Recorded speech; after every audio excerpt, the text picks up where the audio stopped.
चलिए एग्जाम्पल से समझते हैं। मान लीजिए ये एक पेस्ट्री है। इस पेस्ट्री के हमने 2 इक्वल पार्ट्स किए। इसमें से एक पार्ट को हमने शेड किया। तो पूछा जाता है कि शेडेड पार्ट का फ्रैक्शन क्या है। Right the fraction for the shaded part. तो इसका फ्रैक्शन होगा 1/2। 1 क्योंकि हमने एक पार्ट को शेड किया, 2 क्योंकि हमने इस पेस्ट्री के 2 इक्वल पार्ट्स किए। चलिए दूसरा एग्जांपल लेते हैं। मान लीजिए कि ये एक पिज्जा है। इस पिज्जा के हमने 3 इक्वल पार्ट्स किए। इसमें से हमने एक पार्ट को शेड किया। तो इस शेडेड पार्ट का फ्रैक्शन कैसे लिखेंगे? तो शेडेड पार्ट एक है तो हम लिखेंगे 1/3। 3 क्योंकि पिज्जा के 3 इक्वल पार्ट्स किए गए हैं। चलिए तीसरा एग्जांपल देखते हैं। मान लीजिए ये एक चॉकलेट है। इस चॉकलेट के हमने 4 इक्वल पार्ट्स किए। इन 4 इक्वल पार्ट्स में से एक पार्ट को हमने शेड किया। तो इस शेडेड पार्ट को फ्रैक्शंस में कैसे लिखेंगे? 1/4। हमने एक पार्ट को शेड किया तो हमने लिखा 1/4 क्योंकि हमने चॉकलेट के 4 इक्वल पार्ट्स किए। स्टूडेंट्स अब लिखेंगे हम fractions for the non shaded parts के लिए।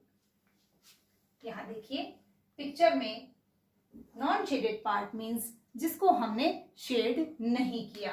तो नॉन शेडेड पार्ट यहाँ पर कितने हैं? 1 है। इसे हम लिखेंगे 1/2। सेम जैसे कि हमने इसमें लिखा था शेडेड पार्ट के लिए 1/2, 2 पार्ट्स थे, तो यहाँ पर भी 2 पार्ट्स हैं, इसलिए हम इसे लिखेंगे 1/2। यहाँ पर देखिए पिज्जा में नॉन शेडेड पार्ट कितने हैं? काउंट करिए 1, 2। तो हम इसे लिखेंगे 2/3। ओके। अब इस चॉकलेट में देखते हैं इसमें नॉन शेडेड पार्ट्स कितने हैं? 1, 2, 3। 3 नॉन शेडेड पार्ट हैं तो हम इसे लिखेंगे 3/4। 4 क्यों लिखा हमने? तो चॉकलेट के 4 इक्वल पार्ट्स किए गए थे। स्टूडेंट्स फ्रैक्शंस में जो ऊपर वाला नंबर होता है उसे न्यूमरेटर कहते हैं और नीचे वाले नंबर को डिनोमिनेटर कहते हैं। इसे n/d से डिनोट करते हैं। n numerator and d for denominator. यहाँ पे न्यूमरेटर 1 है और डिनोमिनेटर 2 है। इसमें न्यूमरेटर 1 है और डिनोमिनेटर 3 है। इसी तरह से हम सारे फ्रैक्शंस में न्यूमरेटर एंड डिनोमिनेटर बताते हैं।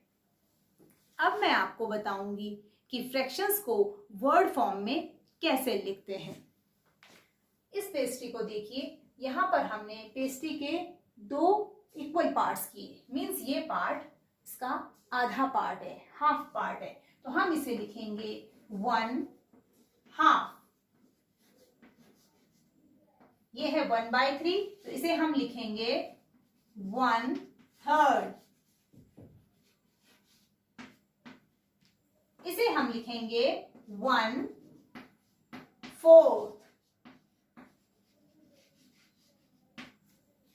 सेम यहां पर भी ये है 1/2 तो इसे हम लिखेंगे 1/2।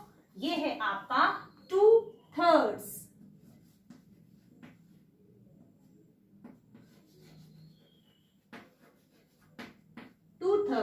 और इसे हम लिखेंगे 3/4।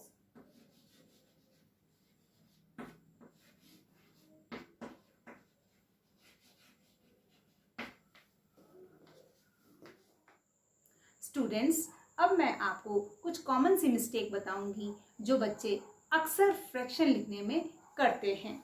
जब उन्हें कोई ऐसा पिक्चर दिया जाता है और उसमें शेडेड पार्ट का फ्रैक्शन पूछा जाता है तो वो कुछ इस तरह से लिखते हैं। 1 शेडेड पार्ट है तो वो इस तरह से लिखते हैं 1/, और बचे 2 पार्ट वो एज अ डिनोमिनेटर लिखते हैं 1/2, जो कि बिल्कुल गलत है।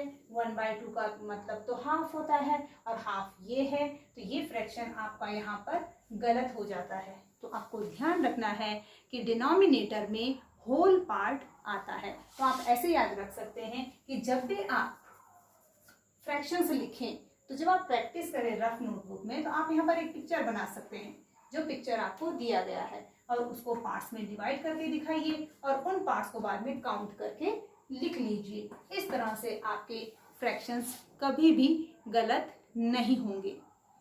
एक मिस्टेक बच्चे न्यूमरेटर और डिनोमिनेटर लिखने में करते हैं। कभी कभी वो ये भूल जाते हैं कि कौन सा न्यूमरेटर है कौन सा डिनोमिनेटर।